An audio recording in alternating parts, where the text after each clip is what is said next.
영화 썸 타는 시간 무비썸. 네, 저는 글 쓰는 김중혁.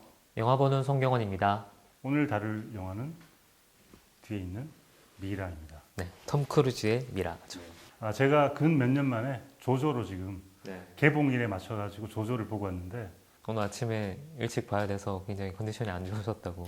저는 하지만 전문가이기 때문에 그리고 이 영화를 사랑하는 사람이기 때문에 언제 어디서 보느냐에 따라서 영화에 대한 판단이 흐려지진 않습니다. 네. 영향을 받지 않는다고. 네. 네. 받으시나요?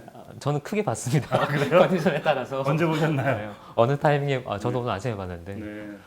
저는 나쁘지 않았어요. 네. 아침에 봐서 그런 거 아니에요?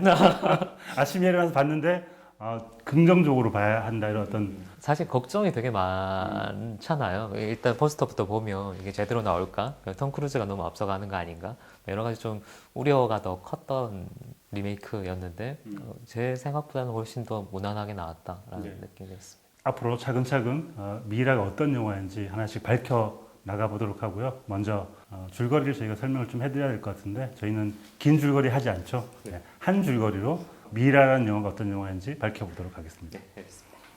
제가 생각하는 한 줄거리는 이겁니다. 미군 상사 닉이 어쩌다 미라를 살려낸 후 다크 유니버스에 입문한다. 굉장히 간략하고 아름답고 명료합니다. 아름다운지는 모르겠지만 네. 오늘은 정말 다크 한 줄로 유니- 설명이 네, 되시네요. 다크 유니버스가 굉장히 또 키 포인트고요. 미군 상사 닉 이 중요한 포인트고요. 왜 상사가 중요한 포인트인가요? 상사쯤 돼야지 뭔가 빼돌리고 잡무를 많이 볼 수 있기 때문에 상사인 게 중요하지 않나. 그 지위도 되게 중요한 네, 거군요. 그런 생각이 들었습니다. 오늘은 제가 인정을 할 수밖에 없네요. 제가 평론가님한테 인정받으려고 하는 건 아니에요. 그러는 건 아니에요. 네. 뭐 인정 안 해주셔도 저는 제가 할 길 잘 하고 있습니다. 네. 한번 설명해 주시죠. 제가 생각한 한 줄 거리는 이겁니다. 이집트 공주의 5천년 결혼 대작전에 끼어든 첩보원 에다넌트.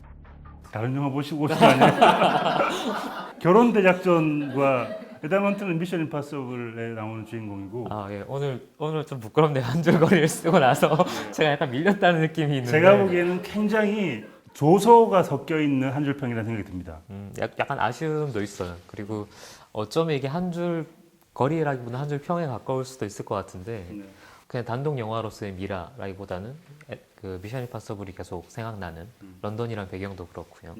약간 전체적인 플롯, 인물들의 목표 이런 게 너무 좀 말이 안 돼요. 그래서 좀 납득하기 힘든 아마 이 영화의 가장 큰 구멍인 것 같고 그걸 약간 좀 비꼬면 마치 이게 결혼 대작전, 난군을 찾기 위한 어떤 뭐 사단을 일으키는 거 아닌가라는 생각도 드는 영화였습니다.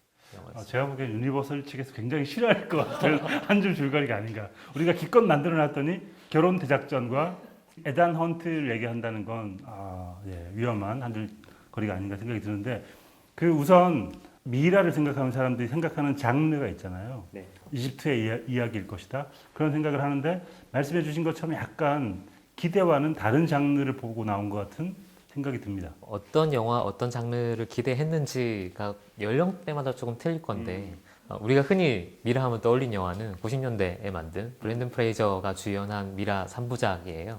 근데 이 미라는 32년도에 만들어졌던 미라의 리메이크 버전이거든요. 근데 그 영화를 현대적으로 리메이크를 한 거죠. 32년도의 미라가 약간은 고딕 호러에 가까운 영화였다고 하면 브랜든 프레이저의 미라는 사실은 어드벤처물이에요. 그렇죠. 미라라는 것만 빌려온 인디아나 존스 같은 느낌. 인디아나 존스 같은 그리고 굉장히 밝고 화사한 느낌의 미라였는데 그 영화가 3부작까지 나올 만큼 좀 어느 정도는 인지도가 있었기 때문에 아마 미라 하면 그런 식의 톤의 영화를 떠올리실 거예요. 그리고 또 톰 크루즈가 나온다고 하니까 또 톰 크루즈가 잘하는 이런 어드벤처물이 연상될 수밖에 없잖아요. 인디아나 존스 플러스 예전 99년 미라 플러스 미션 임파서블 이런 걸 기대할 수 있죠. 기대하게 되죠. 예고편도 살짝 그런 톤으로 가고 있고 근데 그런 걸 기대하고 보셨으면 약간은 당황할 수도 있는 영화. 어쩌면 이번에 영화를 시작하면 유니버설 로고가 나온 다음에 그게 한번 뒤집히면서 다크 유니버스라는 로고가 떠요. 그 다크 유니버스를 런칭하면서 어쩌면 장르를 이렇게 설정한 게 아닌가 싶은데요. 네네. 일단 유니버스라는 개념이 지금은 우리가 좀 익숙하잖아요. 마블이나 이런 영화를 통해서 통일된 우주를 갖고 있다라는. 약간 자기들이 유니버설 영화사인데도 따라하는 것 같은 느낌이 들어. 이미 유니버스가 너무 많아가지고. 근데 사실 최초의 유니버스를 만든 거는 유니버설 스튜디오예요. 그걸 이제 최근에 다시 이런 유니버스식의 프랜차이즈 영화들이 많이 흥행을 하니까 다시 한번 부활시키고 싶은 거죠. 근데 자기들은 이미 예전에 해봤고 좋은 소스가 있잖아요. 그래서 그거를 이제 한번 기획을 해보자라고 해서 사실 진작에 시작했어요. 2014년도에 루크 에반스가 주연했던 드라큘라 전설의 시작이라는 영화로 몰랐어요, 그런 영화 있는지도.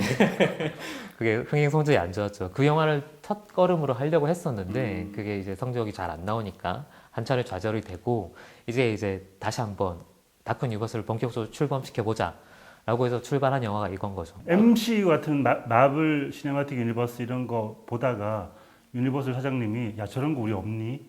우리도 한번 만들어 보자 하고 하니까 창고에 우리 많습니다라고 해서 창고에 있는 걸 재활용해서 만들어낸 그렇죠. 방식이군요. 네, 정확하게 재활용. 원래 이런 거 요약은 되게 잘해요. 그리고 캐릭터 자체가 굉장히 매력적인, 그러니까 우리가 흔히 알고 있는 몬스터들의 전형이 유니버셜 다큐 유니버스에 나오거든요. 그러니까 지금 보여주는 이 미라라든지 아니면 드라큘라, 늑대인간, 프랑켄슈타인 이렇게 4대 클래식 호러의 크리처들을 유니버셜이 다 만들었었고 그 캐릭터를 내버려 둘 필요가 없는 거죠. 어떻게든 살려보고 싶은 건데 미라는 이미 90년대 그 모험 어드벤처로 만들어져 버린 거예요. 그래서 그걸 그대로 갖고 올 수는 없고 아예 이번에 새롭게 리부트 리메이크를 하면서 새로 만들자. 이 다크 유니버스의 첫 걸음으로 만들자라고 해서 기획된 영화라고 할 수 있죠.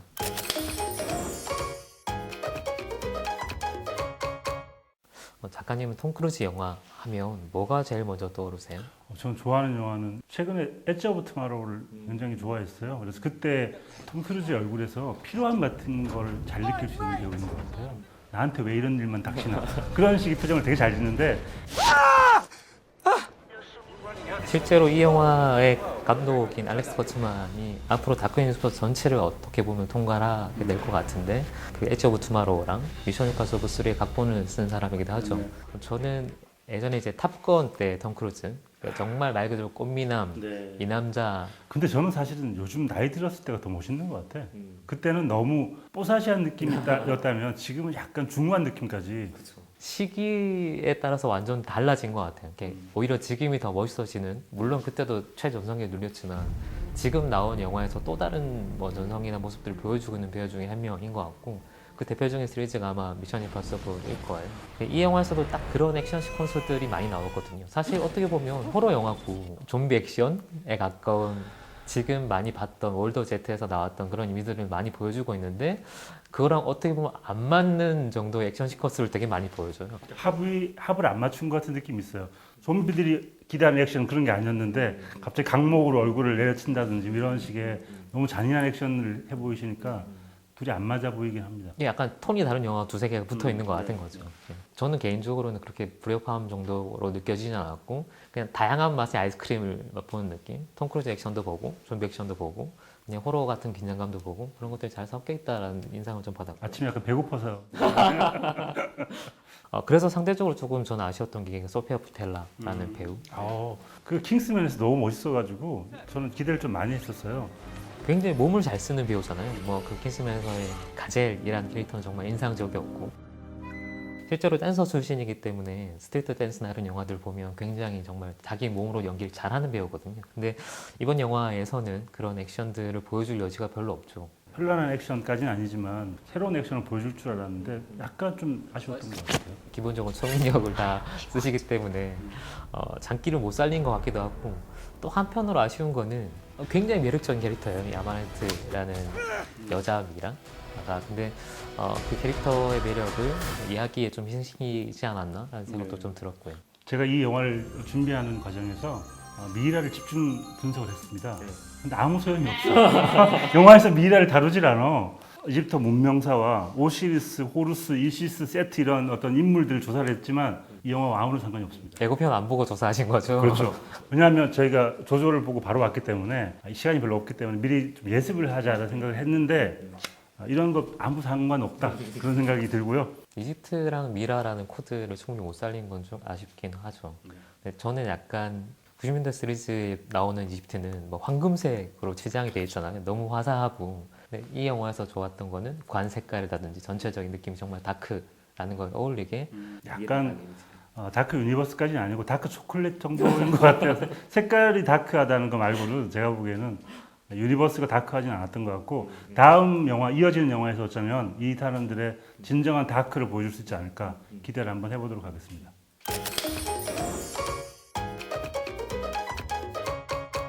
네, 기다리시던 안 기다리시나?